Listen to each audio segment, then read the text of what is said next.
Moon. The frozen sea made relief by ship impossible. The territory's one airplane was pulled out of winter storage, but with temperatures dropping to 50 below, the engines refused to start. The serum would have to travel overland. Nome's only chance for survival now rested with Alaska's sled dogs and their mushers.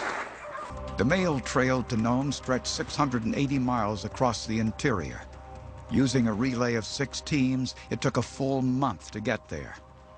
Now they would use a non-stop relay to rush the serum to Nome in half that time. On January 27th, the serum was sent by train to the start of the dog trail at Nenana. The first driver in the relay was Wild Bill Shannon. He turned his team onto the frozen Tanana River and headed west into the cold night. A massive cold front settled over Alaska, plunging temperatures to 50 degrees below zero. At 50 below, everything just starts kind of breaking down. Even the blood in your system is just slowly coagulating. It's thickening. Your nervous system is becoming sluggish and slow. You're becoming hypothermic. One single mistake ultimately would probably lead to your death. Wild Bill drove his team 50 miles without stopping, twice his usual run. He arrived at the next relay stop severely frostbitten. Every 30 miles or so, a fresh driver and dogs were waiting to relieve exhausted teams as they raced down the great Yukon River Valley.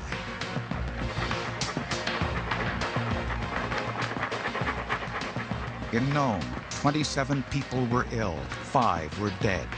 Dr. Welsh had quarantined everybody. You could not leave the house for 2 weeks. Nobody could come in and nobody go out. So Nome was pretty quiet.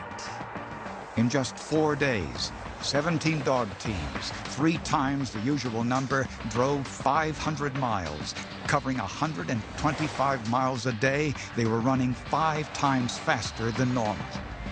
When the serum reached the coast on New Year's Eve, 150 miles from Nome, Leonard Seppala was waiting. Norwegian immigrant Leonard Seppala was Alaska's most famous musher. With his trusted lead dog Togo in charge, Seppala could mush an incredible 100 miles a day. Now he was ready to push his dogs to the limit. His daughter was one of the ones afflicted with diphtheria, so Seppala was very frightened, had a lot of good cause, to take the risk. Seppala had already driven 200 miles to meet the relay. Now he had to return toward Nome over the most dangerous stretch of the route, the treeless, windswept tundra of the Bering Sea coast. Seppala was faced with the decision: stick to the trail around Norton Sound or take a shortcut directly across the frozen sound. To save precious time, Seppala chose to risk everything and directed Togo out to sea. Miles from shore, a storm front moved in. Any change in wind direction could break up the ice and pull the team out to sea. Togo led the team safely across. Just hours after they reached the far shore, the ice on Norton Sound broke up. They had saved an entire day and nearly lost their lives. By the time they handed off the serum to the next driver in line, Seppala had traveled 300 miles, 6 times farther than any other driver.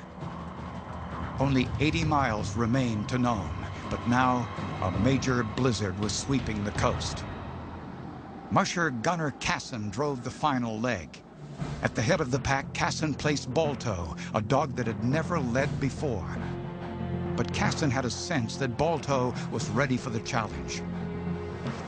They plunged into the storm. The winds were blowing 80 miles per hour. Visibility was 0. It was a whiteout. Casson admitted he could not see any of the trail almost the whole way. He couldn't see the hand in front of his face. He certainly couldn't see the dog team. And Balto was able to hold the trail and to find it and to keep it. A dog's sense of smell is 600 times more powerful than a human's. His driver blinded, Balto could still smell the trail under the drifting snow. At At dawn on February 1st, Balto drove out of the blizzard and onto Front Street in Nome. 20 dog teams had pushed 700 miles through the worst weather on record. 5 dogs died of burst lungs from the incredible effort. They made it in only 5.5 days, a record time that has never been broken. Gunner Casson handed the serum to Dr. Welsh and went to check on his exhausted